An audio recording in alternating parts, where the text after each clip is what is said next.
Hello everyone. तो इस episode की शुरुआत में हम देखते हैं सीनियर लॉन्ग आओतियान को निगलने के बाद लिनफेंग के सामने जाते हैं। तो लिनफेंग उनसे आओतियान के ड्रैगन सील के बारे में पूछता है। तो सीनियर लॉन्ग उससे कहने लगते हैं, तुम परेशान मत हो, एक बार मुझे रिकवर हो जाने दो, उसके बाद मैं तुम्हें इस पूरी दुनिया की सैर कराऊंगा। फिलहाल मुझे अब अच्छे से इसे डाइजेस्ट करना है, तो मैं चलता हूँ। और इतना कहकर वो लिनफेंग के स्पिरिचुअल स्पेस में चले जाते हैं। तभी सोल बाकी सबके साथ बाहर आती है और काफ़ी खुशी से दौड़ते हुए लिनफेंग के पास जाकर कहती है, डैड, वो बिग ड्रैगन तो सच में बहुत पावरफुल है, उसने एक ही बार में उन दुश्मनों को निगल लिया। तो लिनफेंग उसे गोद में लेकर कहता है, वो तुम्हारे डैड के दोस्त हैं और उनके होते हुए तुम्हें कोई बुली नहीं करेगा। ये सुनकर सोल काफ़ी खुश होकर कहती है, क्या सच में? वैसे डैड, जब कियांशी हमें मिल जाएगी तो हम घर साथ चलकर बिग ड्रैगन को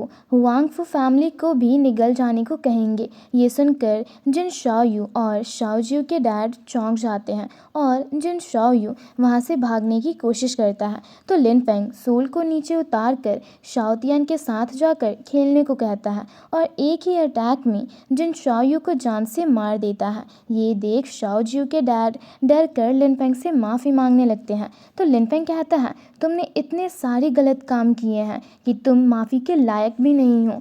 तो वो उससे कहने लगते हैं, पर मैं शाओतियान का अंकल हूँ। और जब शाओतियान लिनफेंग के पास आता है तो वो शाओतियान से मदद मांगते हुए कहते हैं, शाओतियान प्लीज़ अपने मास्टर को कहो मेरी जान बख्श दे, उसके बाद मैं शाओजियो की शादी तुमसे करा दूंगा और साथ ही बिंगपेंग क्लान भी तुम्हें सौंप दूंगा। इस पर शाओतियान कहता है, अब मुझे तुम्हारी बेटी बिल्कुल भी पसंद नहीं है। वहीं शाओतियान के डैड भी गुस्से से कहते हैं, तुमने जो गलती की है वो माफ़ी के लायक बिल्कुल भी नहीं है। ये सुनते ही लिनफेंग शाओजियो के डैड को अपने स्पिरिचुअल स्पेस में कैद कर देता है। वहीं हम सोल को शाओतियान के साथ खेलते हुए देखते हैं। तभी लिनफेंग उसके पास जाकर कहता है, तुम शाओतियान के साथ ही खेलना, तब तक मैं जाकर फॉर्मेशन एरे को सेट करता हूँ ताकि हम जल्दी से जल्दी कियांशी को ढूंढ सके। इस पर सोल कहती है, हाँ, मैं अपना अच्छे से ख्याल रखूंगी। और काफ़ी खुश होकर वो लिनफेंग को किस कर लेती है।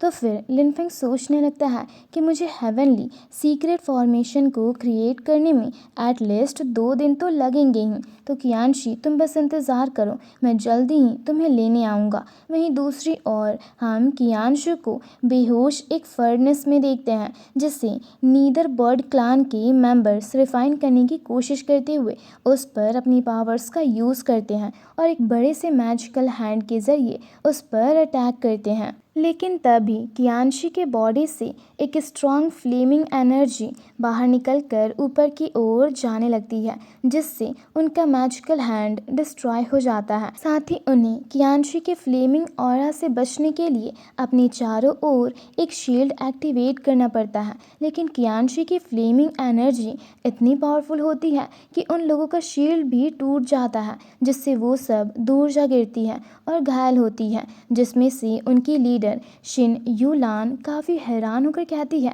आखिर इस छोटी सी बच्ची के पास इतनी खतरनाक ब्लड लाइन पावर्स कैसे हो सकती है? कहीं इसकी blood line supreme God level की तो नहीं? इसका मतलब इसके एंसेस्टर ट्रू गॉड या फिर गॉड किंग होंगे। वहीं कियांशी की फीनिक्स सोल स्पिरिट बाहर आती है, जिसे देख एक बंदी हैरान होकर कहती है, इसकी पावर्स तो गॉड रेलम की है, अब हम क्या करेंगे? इस पर शिन युलान उनसे कहती है, इस लड़की की पावर्स हमारे लॉर्ड जेंग ये को रिकवर करने में काफ़ी काम आ सकती है और अगर हमने इसे उन्हें सौंप दिया तो इसके बदले हमें रिवॉर्ड भी मिलेगा। और इतना कहकर वो अपने साथियों को एक पोर्टल एक्टिवेट करने को कहती है, जिसके एक्टिवेट होते ही शिन युलान कहने लगती है, नीदर बर्ड क्लान के लॉर्ड, हम आपके लिए एक अच्छा तोहफा लेकर आए हैं, प्लीज़ इसे स्वीकार करें। अब उसके इतना कहते ही हमें एक अलग ही जगह का सीन दिखाया जाता है, जहाँ पर एक टावर के नीचे हम शिन युलान के लॉर्ड जेंग ये को जंजीरों से बंधा हुआ देखते हैं, जो शिन युलान की बातों को सुनकर सोचते हुए कहने लगता है, आज से 300 साल पहले मेरे एक मैजिकल सील को तोड़ने की वजह से इमॉर्टल वॉर स्टार्ट हुई और रूल्स को तोड़ने की वजह से मुझे यहाँ पर कैद कर दिया गया। तो भले ही अभी मैं यहाँ से बाहर नहीं जा सकता, लेकिन मैं अपनी धर्मा बॉडी के ज़रिए ट्रेजर को तो ले ही सकता हूँ। और इतना कहकर वो अपने धर्मा बॉडी को शिन युलान के पास भेजता है, जिसे देख शिन युलान काफ़ी खुश होती है और फिर उसे ग्रीट करती है। तो जेंग ये उससे पूछता है कि आखिर तुम किस तोहफे की बात कर रही थी। तो शिन युलान उसे बताती है कि हमें एक बच्ची मिली है जिसके पास सुप्रीम ब्लड लाइन है, जिसे रिफाइन करने से आप अपनी स्ट्रेंथ को रिकवर कर सकते हो। जिसे सुनकर जेंग ये चौंक कर कियानशी को देख सोचने लगता है, सुप्रीम ब्लड लाइन, लेकिन ये देखने में तो पावरफुल नहीं लग रही। कहीं ऐसा तो नहीं कि ये इमॉर्टल लॉर्ड की डिसेंडेंट है।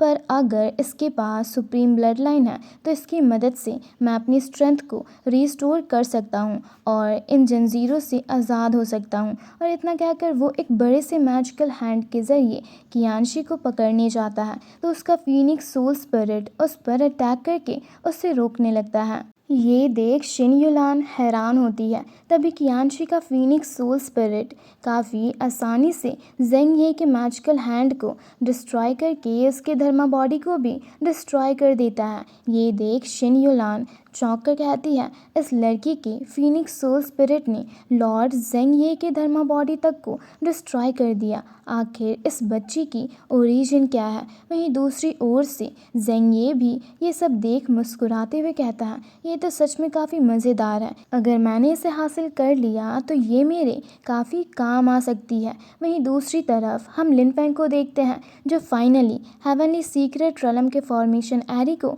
एक्टिवेट करने में कामयाब होता है और फिर उसमें अपने ब्लड पावर्स का यूज़ करके कियानशी के लोकेशन का पता लगाता है।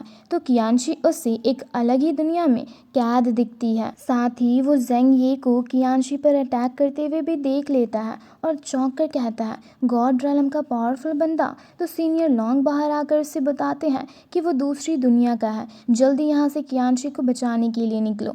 दूसरी ओर जेंग ये पहले से भी काफ़ी पावरफुल अटैक को तैयार करके कियानशी पर हमला करता है, जिसे देख शिन युलान काफ़ी खुश होकर कहती है, ये तो सच में दूसरी दुनिया के पावरफुल कल्टीवेटर कहलाना डिजर्व करते हैं।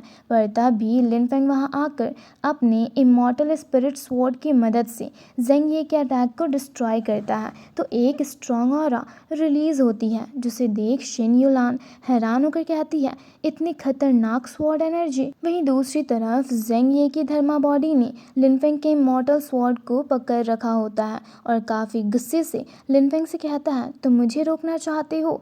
और गुस्से से लिनफेंग के इमॉर्टल स्वॉर्ड को डिस्ट्रॉय करके उस पर हमला कर देता है। और इसी के साथ हमारा ये एपिसोड यहीं पर ख़त्म होता है। Thanks for watching.